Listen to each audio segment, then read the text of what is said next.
Hi guys. So the title of the YouTube is a bit of a clickbait. A bit of a clickbait, but a bit of a not. What it feels like to be canceled on the internet. And if you don't want to say particularly canceled, then hated beyond measure. So it's been a little over 2 months since I shared majority of my divorce story. I thought I would talk about the aftermath of that video because it was not pretty. I gained absolutely nothing from making that video. I think a lot of people assumed that I made it for clout. I made it for attention. Oh no. No, that video was solely 1000% made for me, made for my closure, and it did exactly what I wanted it to do. And that was 1, to provide me closure, and 2, to make everybody shut the fuck up and stop asking about it. I knew that there was going to be always comments about what happened, until I finally said something. And I took my time. I waited almost a year to make the video because I wanted to make sure I had put my emotions and my anger aside before filming it. But let me tell you guys what happened. The amount of hate that I received was astronomical. I am no stranger to people disliking me because that's the caveat of being online and having a public presence, is that you're going to be disliked by someone. And I knew that when making this video. I knew that it was most definitely not going to be in my favor, if that makes sense, because victim blaming is a real phenomenon and it's a real thing. And especially when women come out and tell their stories and tell their experiences, we are immediately called attention-seeking, drama starters. The word narcissist was thrown around more than I could ever even imagine. And I just wanted to tell people, please look at the DSM-5 diagnosis. Like, please. Majority of people have narcissistic characteristics. Like, look at teens and adolescents. We all had narcissistic traits when we were adolescents, like the selfishness, manipulative behaviors. We all had those. But just because you have some qualities does not make you a narcissist. A narcissistic personality disorder, there is a level of criteria you need to obtain in order to have that. And one of the biggest ones is not being able to reflect, take ownership, apologize, or see that you've done anything wrong. It doesn't bother me, other than the fact that it bothered me because it gives people a really bad reputation who actually do struggle with narcissistic personality disorder. It's a real disorder that is very difficult to live with if you're able to recognize your own spectrum of symptoms. Another thing I was constantly called was borderline personality disorder. I do not have borderline personality disorder. I don't have that. There was a period of time that, that's my cat. There was a period of time that I was seeing a new psych MP who had thrown that diagnosis around because I had a history of an eating disorder. And there has been a studied link that oftentimes women who have struggled with anorexia also tend to have borderline personality disorder. So this psych NP was quick to pretty much make that association when I didn't meet much of the criteria. I do have a dissociative disorder, but that is a completely different disorder versus borderline personality disorder. I think people throw around narcissist and borderline because they have the most negative connotations attached to it, and that's just so damning to the people that actually do struggle with those disorders, because I'm not sure why there is such a terrible association with those. Like, there are so many people who have those disorders that are the most wonderful, kind, loving people in the world.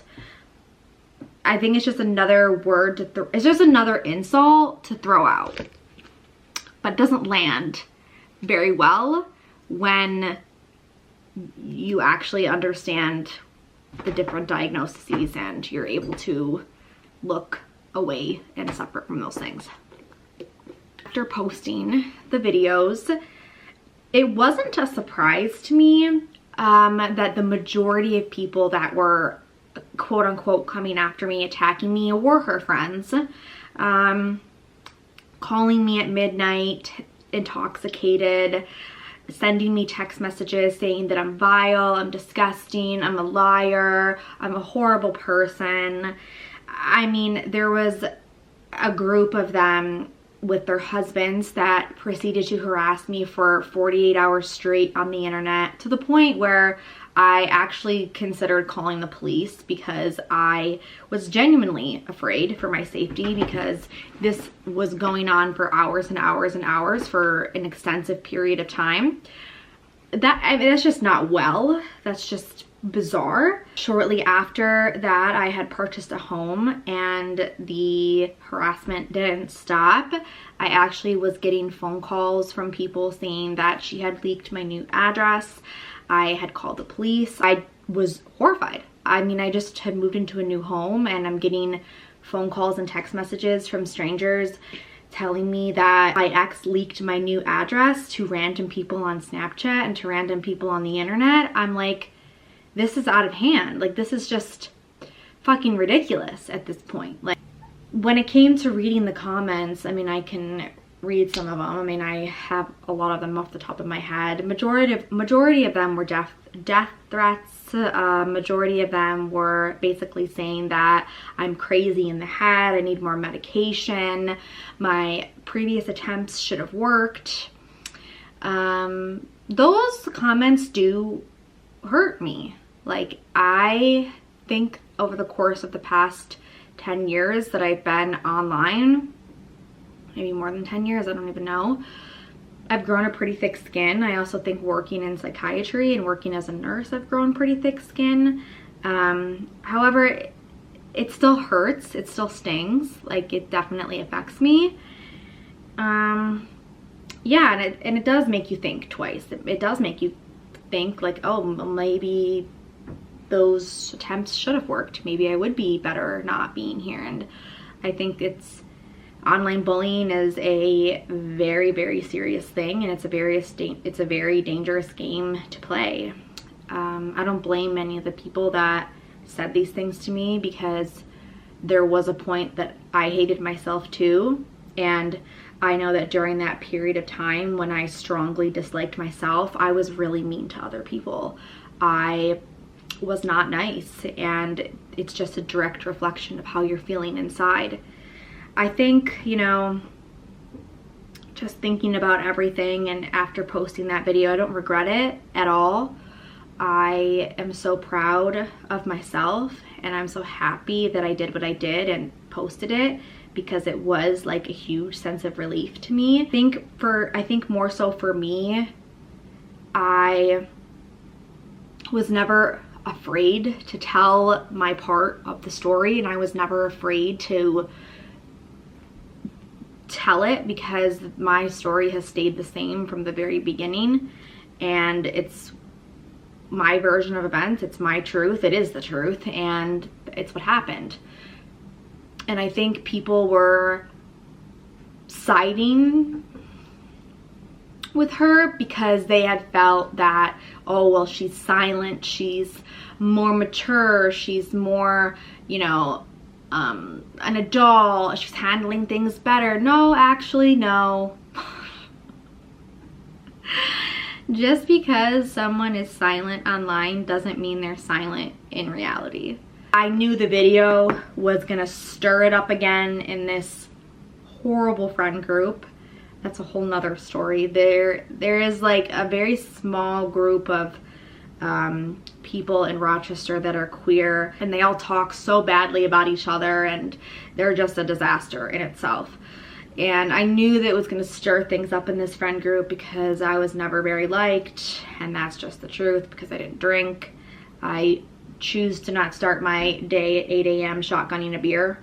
I knew it was gonna stir things up, and then of course it did, and I ended up, you know, figuring out everything that was said, everything that was done, because like I said, they all talk behind each other's backs and they end up telling me things.